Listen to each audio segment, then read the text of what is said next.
Good morning dear students, welcome to our online platform. आज मैं कुछ बात करने वाला हूँ आप लोगों से, कुछ अलग हट के। पीछे वाली स्लाइड पता नहीं आप लोगों ने देखी होगी नहीं देखी होगी, लेकिन कुछ स्टूडेंट पता क्या सोचते हैं कि ये कर लेंगे लोग क्या कहेंगे, वो कर लेंगे ज़माना क्या सोचेगा। तो उसके ऊपर एक शायरी सुनो।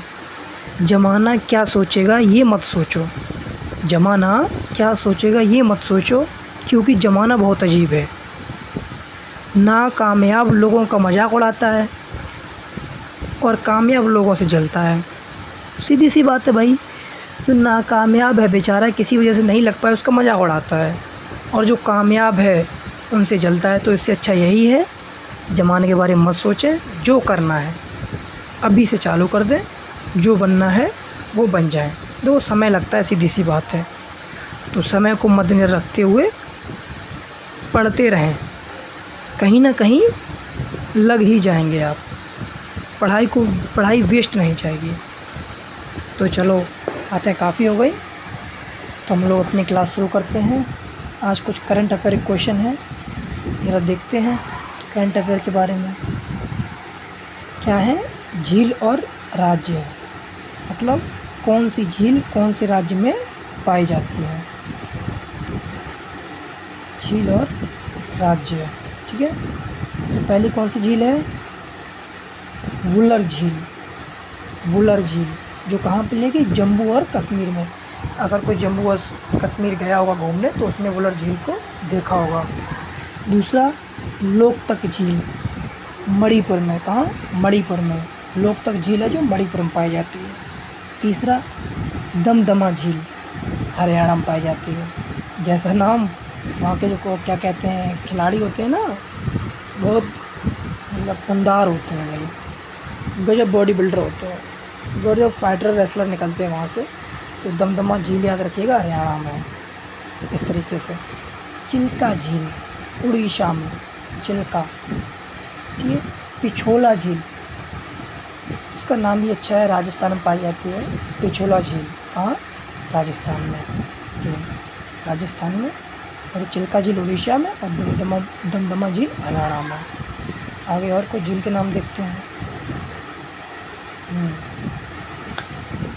गुरु डोंगमार झील, सिक्किम में। वाह भाई क्या नाम है। चलो, गुरु डोंगमार झील, सिक्किम। जैसा नाम, आधा नाम सिक्किम, दो आधा का फिर पूरा का, तो वैसे ही गुरु डोंगमार झील सिक्किम पाई जाएगी। वेम्बनाड झील, केरल में। सर जैसे पढ़े लिखे लोग हैं, वेम्बनाड यानी इंग्लिश का वर्ड लग रहा है, तो केरला में ऑलरेडी सब पढ़े लिखे लोग पाए जाते हैं, तो ये ऐसे याद कर लेना। भीमताल झील उत्तराखंड में है। ऊपरी झील मध्य प्रदेश, यही अपना जो उत्तर प्रदेश के बगल वाला मध्य प्रदेश। जब वहाँ कहाँ जाते हैं? मथुरा जाते हैं। तो मथुरा कहाँ है? फिर वृंदावन जाते हैं। तो वृंदावन मथुरा के पहुँचने के बीच में एक वो पड़ता है जो पहाड़ों का, गोवर्धन, तो गोवर्धन महाराज हैं, तो वही मध्य प्रदेश लगा हुआ है। तो ऊपरी झील मध्य प्रदेश में मिलेगी। कोल्लेरू और पुलकित झील, ये दो झील भाई बहन मान लो, भाई भाई मान लो। कोल्लेरू और पुलकित झील जो आंध्र प्रदेश में पाई जाती है। कहाँ? आंध्र प्रदेश में। तो ये कुछ झीलों के नाम है जो मैंने आप लोगों को दोनों स्लाइड में करके बता दिए हैं। अब इधर उधर से पढ़ने की जरूरत नहीं होगी, 10 को एक बार याद कर लो, क्वेश्चन में आ ही जाएगा अगर झील के बारे और राज्य के बारे में पूछेगा तो। नेक्स्ट स्लाइड पे आते हैं हम लोग। अब हम पढ़ते हैं अध्ययन के बारे में, यानी स्टडी मतलब अध्ययन होता है, किन चीज़ों का हम अध्ययन करेंगे तो उसे हम क्या कहेंगे। तो पहला हमारा क्या है? Study of human antiquities. जो एंटीक, आप लोग जानते हैं एंटीक एक मतलब ऐसी चीज़ जो एंटीक हो खुद में ही, तो वो कब मिलती है? पुराने ज़माने में। पुराने ज़माने की चीज़ हम देखते तो वो एंटीक पीस मिलती है कि भाई गजब का पीस है। तो वो डायनासोर हुए, उनकी हड्डियाँ हुई, यानी जितनी पुरातत्व चीज़ें हैं, पुरानी चीज़ें हैं, उनके उसके अध्ययन को और उनके बारे में पढ़ेंगे, और उसके अध्ययन को हम पुरातत्व अध्ययन कहलाएंगे, पुरातत्व विज्ञान कहलाएंगे। Second, the science of travel in space, अंतरिक्ष के बारे में अगर पढ़ेंगे तो उसकी अध्ययन को, अंतरिक्ष के अध्ययन को हम अंतरिक्ष विज्ञान कहेंगे। Science of life and living things, जो भी जिंदा वस्तुएं हैं या जो भी जीवन है उसके बारे में पढ़ेंगे तो उसे जीव विज्ञान कहेंगे, और इंग्लिश में बायोलॉजी। स्टडी ऑफ इंसेक्ट, कीड़े मकोड़ों के बारे में पढ़ेंगे तो उसे हम एंटोमोलॉजी कहेंगे और कीट विज्ञान कहेंगे। ठीक है, तो ये हो गया ह्यूमन एंटिटी का अध्ययन, आर्कियोलॉजी कहलाएगा। पुरातत्व विज्ञान, science of travel in space, astronautics, अंतरिक्ष विज्ञान कहलाएगा, जो हम अंतरिक्ष के बारे में पढ़ाई करेंगे। Science of life and living things, जो भी जीवन है और जीवन और जीवित चीज़ों के बारे में पढ़ेंगे या उसका अध्ययन करेंगे तो बायोलॉजी और जीव विज्ञान कहलाया जाएगा। स्टडी ऑफ इंसेक्ट, कीड़े मकोड़े के बारे में पढ़ेंगे तो एंटोमोलॉजी और कीट विज्ञान कहलाया जाएगा, कहा जाएगा उसको। ठीक, दूसरी स्लाइड देखते हैं, इसमें क्या है, the science of plant. Plants के अध्ययन को हम बॉटनी कहते हैं, यानी पौधों के अध्ययन को हम क्या बोलेंगे, बॉटनी, और हिंदी में वनस्पति विज्ञान। The science which deals with the variance of the human race, मतलब द साइंस वो विज्ञान जो क्या बताए हमें, ह्यूमन रेस, चरित्र विज्ञान, किसी भी ह्यूमन का चरित्र बताए, तो किसमें आता है, थेनोलॉजी। ठीक है, जो किसी अध्ययन करेगा किसी के ह्यूमन के चरित्र के ऊपर तो उस विज्ञान को हम चरित्र विज्ञान कहेंगे। तीसरा, the science of origin and history of words, अध्ययन कैसा करना, शब्दों के इतिहास का या फिर शब्द कहाँ से उपजे हैं उसके बारे में हम पढ़ेंगे, उसे हम क्या कहेंगे, शब्द व्युत्पत्ति, इंग्लिश में एंटोमोलॉजी। चौथा, द स्टडी ऑफ कॉइन और कॉइनेज, सिक्कों के बारे में अध्ययन करना, न्यूमेटिक और सिक्कों का अध्ययन। स्टडी ऑफ बर्ड्स, पक्षियों का अध्ययन क्या कहलाया जाएगा, और मिथोलॉजी और पक्षी विज्ञान। आगे देखते हैं क्या है इसमें, नवीनतम समाचारों में राष्ट्रीय संगठन, कुछ राष्ट्रीय संगठन यानी हेड ऑफिस के बारे में पढ़ते हैं। भारतीय रिजर्व बैंक, आप लोग जानते हैं जिसे हम RBI के नाम से भी जानते हैं, रिजर्व बैंक ऑफ इंडिया। एक भारतीय रिजर्व बैंक जिसका हेड ऑफिस कहाँ है, मुंबई में। भारतीय लघु उद्योग विकास बैंक, SIDBI जिसे शॉर्टकट में कहते हैं, इसका हेड ऑफिस लखनऊ में है। जीवन बीमा निगम जिसे आप लोग LIC के नाम से जानते हैं, उसका हेड ऑफिस कहाँ पे है, मुंबई में। GAIL limited, GAIL GAIL, G for gas, A for authority, I for India, L for limited, तो इसका हेड ऑफिस न्यू दिल्ली में पाया जाता है। तो ये कुछ हेड ऑफिस हैं जो क्वेश्चन में डायरेक्ट पूछ दिए जाते हैं।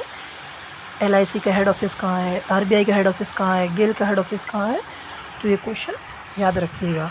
आगे फिर नेक्स्ट स्लाइड में हम लोग देखते हैं। नेक्स्ट स्लाइड क्या कहती है, सीमा सड़क संगठन।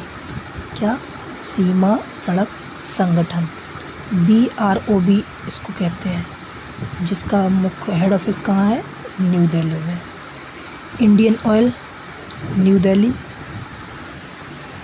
भारत पेट्रोलियम कॉरपोरेशन लिमिटेड जिसे हम BPCL भी कहते हैं, जो कि मुंबई में है। Hindustan petroleum corporation limited, HPCL, आप लोगों ने सुना होगा HPCL। ये कहाँ इसका हेड ऑफिस, मुंबई में। उसके बाद तेल और प्राकृतिक गैस निगम यानी ONGC, इंग्लिश में से सब लिखते हैं, जिसका नाम पूरा तेल और प्राकृतिक गैस निगम, जिसका कहाँ है, नई दिल्ली में। तो ये कुछ संगठन के नाम हैं जिनके हेड ऑफिस दिए गए हैं, याद कर लीजिएगा, एक ही बार में लिख दिए हैं। उसके बाद आगे देखते हैं कुछ प्रसिद्ध व्यक्तियों के उपनाम, मतलब अपने देश में तो आप लोग जानते ही हैं, जो लोग गांव से बिलोंग करते होंगे उनका पिंटू नाम होता है, तो कुछ अलग नाम से छोटू बुलाते हैं, नाम कुछ और है, इन शकल सूरत पे देख के उस हिसाब से उनका नाम लिया जाता है। नाम रवि है पर है मोटा, तो उसे मोटू बोल देंगे। तो इस तरीके से अपने यहाँ भी, पर इस तरीके से नहीं, ये लोग प्रसिद्ध व्यक्ति हैं तो इनके कुछ उपनाम रखे गए थे, किसके अकॉर्डिंग, जिस हिसाब से इनके कार्य रहते थे। जैसे आप लोगों ने देखा होगा कौन, मिल्खा सिंह सर, जो रिसेंटली ही की डेथ हुई है कोविड के टाइम, जिन्हें हम फ्लाइंग सिख के नाम से जानते थे। किसको? मिल्खा सिंह को। दूसरे नंबर पे कौन है? विपिन चंद्र पाल। कौन? ये विपिन चंद्र पाल, ये बंगाल टाइगर के नाम से जानते हैं। सौरव गांगुली अपने यही जो क्रिकेटर थे, कोलकाता के राजकुमार। लाला लाजपत राय, पंजाब केसरी कहते हैं इनको। राजेंद्र प्रसाद, देश रत्न और अजात शत्रु कहते हैं। रविशंकर महाराज, गुजरात के पिता कहलाते हैं। सरोजनी नायडू, भारत की कोकिला। दादा भाई नौरोजी, भारत के ग्रैंड ओल्ड मैन। 9th, बाल गंगाधर तिलक को क्या कहते हैं? लोकमान्य। ये सवाल कई बार पूछा गया है, बाल गंगाधर तिलक का उपनाम क्या है? क्या उपनाम है? लोकमान्य। लाल बहादुर शास्त्री को तो आप लोग जानते ही हैं, जिन्हें शांति का प्रतीक यानी शांति के आदमी कहा जाता है। तो ये आपके सामने 10 मैंने प्रसिद्ध व्यक्तियों के उपनाम लिखे हैं जो काफ़ी पेपरों में पूछे जाते हैं। तो मैन आप लोग कौन से याद कर लीजिएगा? एक ही सौरव गांगुली सर, लाला लाजपत राय, राजेंद्र प्रसाद, सरोजनी नायडू, बाल गंगाधर तिलक, लाल बहादुर शास्त्री। आगे की स्लाइड में देखते हैं कुछ थोड़े बहुत 2-4 उपनाम हैं, उन्हें भी देखते हैं। ये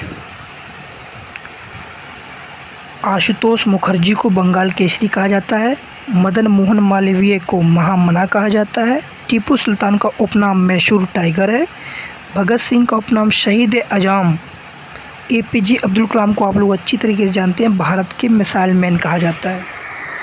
होमी जे भाभा, भारतीय परमाणु कार्यक्रम के जनक, जो भारतीय परमाणु के बारे में जो खोज, जितनी भी खोजें हुई हैं, जो सब सर्वप्रथम वो किसने की थी? होमी भाभा ने। तो इन्हें भारतीय परमाणु कार्यक्रम के जनक के नाम से भी जाना जाता है। भीमराव अंबेडकर, भारतीय संविधान के जनक। आपको पता है जो भीमराव अंबेडकर सर हैं, उन्हें हम क्या कहते हैं? भारतीय संविधान के जनक। लता मंगेशकर, आप लोग काफ़ी गाने सुने होंगे लता मंगेशकर मैम के, तो उनकी तो आवाज़ ही काबिल तारीफ़ है, तो उन्हें स्वर कोकिला के नाम से जाना जाता है। PT उषा, उड़न परी और पयोली एक्सप्रेस कहा जाता है PT उषा को। और ध्यानचंद, हॉकी के जादूगर, जिन्होंने हॉकी की शुरुआत करवाई थी। तो ये कुछ उपनाम थे जो आपको याद रखने, पीछे 4-5 और इस स्लाइड में कुछ हैं जो पेपर में आ सकते हैं। मदन मोहन मालवीय जी, महामना कहा जाता है इनको। टीपू सुल्तान, मैसूर टाइगर। भगत सिंह तो आप लोग जानते ही, याद ही रहेगा। APJ अब्दुल कलाम भी याद रहेगा आप लोगों को। ये 16 होमी जे भाभा, भारतीय परमाणु कार्यक्रम के जनक।